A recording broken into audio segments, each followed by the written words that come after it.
नमस्कार बंधुरा রিশ্রী किचेने তোমাদের সবাইকে স্বাগত।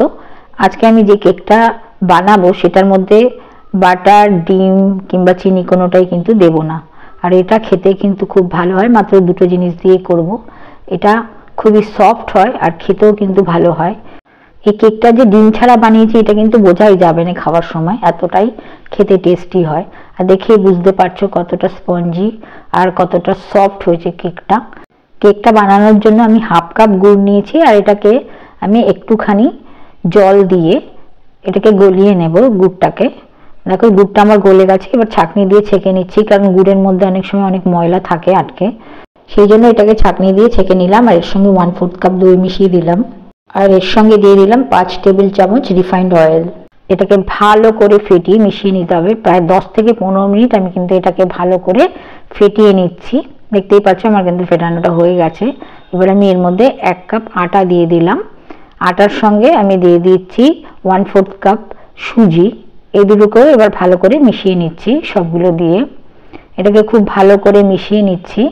আর এটা ভালো করে মিশিয়ে নিয়ে দেখতে পাচ্ছ এটা কিন্তু একটু গাঢ় হয়ে গেছে। এর জন্য আমি এখানে 1 কাপ দুধ নিয়েছি। দুধটা থেকে আমি অল্প অল্প করে ঢেলে এই ব্যাটারটা কিন্তু তৈরি করব। আমার যতটা পরিমাণ দুধের প্রয়োজন আমি অল্প অল্প করে কিন্তু এর মধ্যে ঢেলে ঢেলে ব্যাটারটাকে তৈরি করে নেব।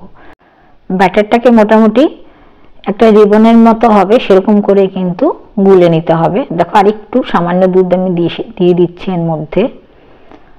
এবারে ভালো করে এটাকে মিশিয়ে নিয়েছি। এটা কিন্তু পারফেক্ট হয়ে গেছে। আর আমি এটাকে কিন্তু 20 মিনিটের জন্য ঢাকা দিয়ে রেখে দেবো, যেহেতু এটার মধ্যে সুজি আছে। আর এদিকে একটা কেক টিন নিয়ে নিয়েছি, এর মধ্যে তেল ব্রাশ করে দিচ্ছি। আর এরপরে একটা আমি সাদা কাগজ পেতে দেবো, আর তার উপরেও কিন্তু আমি হালকা করে তেল ব্রাশ করে নিচ্ছি। তোমাদের কাছে বাটার পেপার থাকলে তোমরা সেটাও ইউজ করতে পারো। এবার আমি দেখো সুজিটা কিন্তু ফুলে উঠেছে ব্যাটারের মধ্যে, একটু গাঢ় হয়ে গেছে। এই সময় আমি আরেকটু দুধ মিশিয়ে দিচ্ছি। এটাকে একটু হালকা লিকুইড করে নিচ্ছি, খুব বেশি কিন্তু পাতলা করা যাবে না, মোটামুটি করে কিন্তু লিকুইড করে নিতে হবে। দেখতে পাচ্ছ আমার ব্যাটারটা পারফেক্ট হয়ে গেছে। এখানে আমি এলাচের গুঁড়ো আর কিছু ড্রাই ফ্রুটস আমি এর মধ্যে দিয়ে দিলাম। তোমাদের কাছে যেরকম ঘরে ড্রাই ফ্রুটস থাকবে সেটাও কিন্তু দিয়ে দিতে পারো। আর এই কেকটার মধ্যে যত বেশি ড্রাই ফ্রুটস দেওয়া যাবে সেটা কিন্তু খেতে তত টেস্ট হয়। এবার এর মধ্যে আমি 1 চামচ বেকিং পাউডার আর হাফ চামচ বেকিং সোডা দিয়ে এটাকে হালকা হাতে মিশিয়ে নিচ্ছি।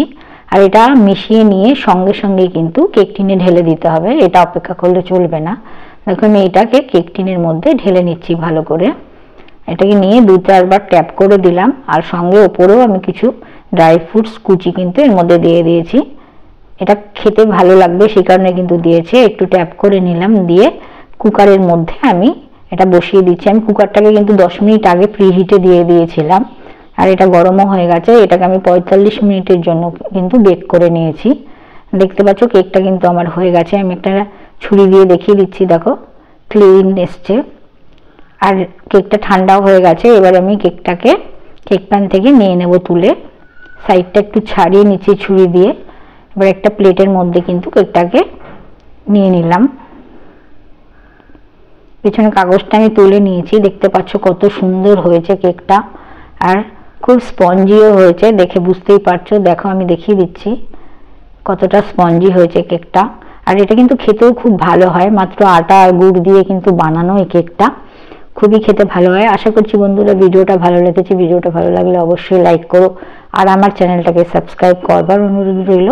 দেখা হবে আর একটা নতুন রেসিপি নিয়ে আগামী পর্বে। আজকের মতো বিদায় নিচ্ছি, ভালো থেকো, নমস্কার।